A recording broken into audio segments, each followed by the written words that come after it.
Hey everybody, Brian here from quantlabs.net, going out to all my seasoned traders. It doesn't matter what experience you have. Now, I've shown something like this before. Basically, this right here in Excel is a typical Excel spreadsheet that people can download from my analytics service. This one is a scan of all the stocks listed in the U.S. That are part of the closed-end fund USA market sector. Okay, so these are all listed in that sector. So the system will go in and scan it. Okay, so basically what I'm looking for out of this scan is a long and a short. So again, obviously looking for the strongest player and the weakest player. So what I'm needing to find out are the metrics and the priority of those metrics I use to determine the indicators to use to find out who the long and the short should be. So here's a couple of instances that you can tell that may hopefully weed out. This is not a good example, but when you look at the market cap here, and all this data is from from Yahoo Finance. So you can tell that when a company lists the market cap, that they're a little more established. This will be in the millions, in the tenths here. So that'd be 350 million, I believe. That will be 210, 290 million, so on and so forth. So I'm honestly wanting to look for companies that have a market cap of at least $1 billion, but as you can tell, a lot of them don't even achieve that. So this is one factor you got to consider. Also, what needs to be understood is the volatility. This is the implied volatility that I calculate, but I use my options data that is accessed through Yahoo. But again, no volatility. So a lot of these funds or whatever other stocks that I have access to will not list or even have option data for them. So that is just, again, a measurement of liquidity. Another area that is of interest is guidance or fundamental analysis. So I've listed here the fundamentals on the guidance of a company. Now, of course, this is coming from the company itself. So in this case, obviously, if the current, the next year, the next quarter, and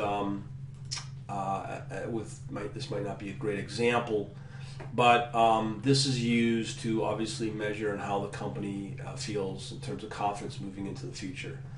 So the higher these numbers are, the better. But again, you need to keep everything relative. So I have to do a measurement of some kind of average of the last, maybe using these three indicators. So that's one measurement as well. So there's already one measurement or one metric. These two, again, I'd use some average just to get EPS, and again the implied volatility. So right off the bat, I can measure to see for a candidate if they're reasonable or can be used for. Are they big enough to be a long? Do they have options? And that at the same time will reflect what kind of liquidity they have moving forward for potential purchases on their stock. The other measurement, of course, is how do they feel about looking into the future, about their industry, about where they stand in the market. Okay, so those are right there, three separate measurements or metrics. Now again, I have the ATR moving forward, a 5-day, 20-day, 60-day, and 250.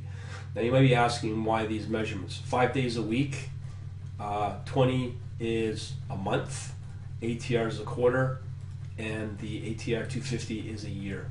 So again, these sets of measurements or metrics can also be used.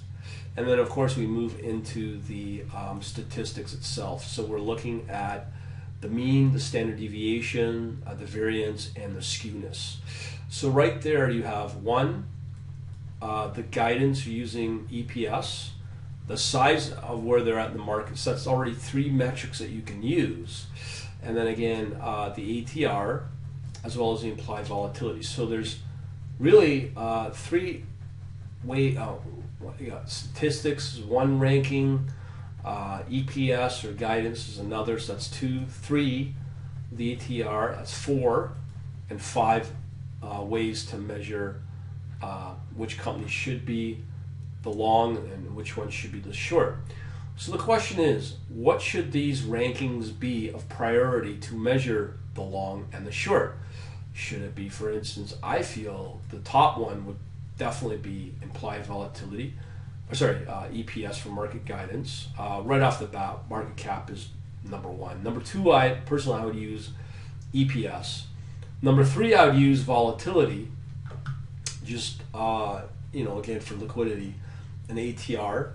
And be number 4, and then number 5 would be the statistics. So let me know if you think that is a correct assumption, or maybe a different methodology, and if you can let me know why, that'd be appreciated. Just reach me on the social channels, or reach me on the blog posting and send me a comment, or just comment in the YouTube posting in the video.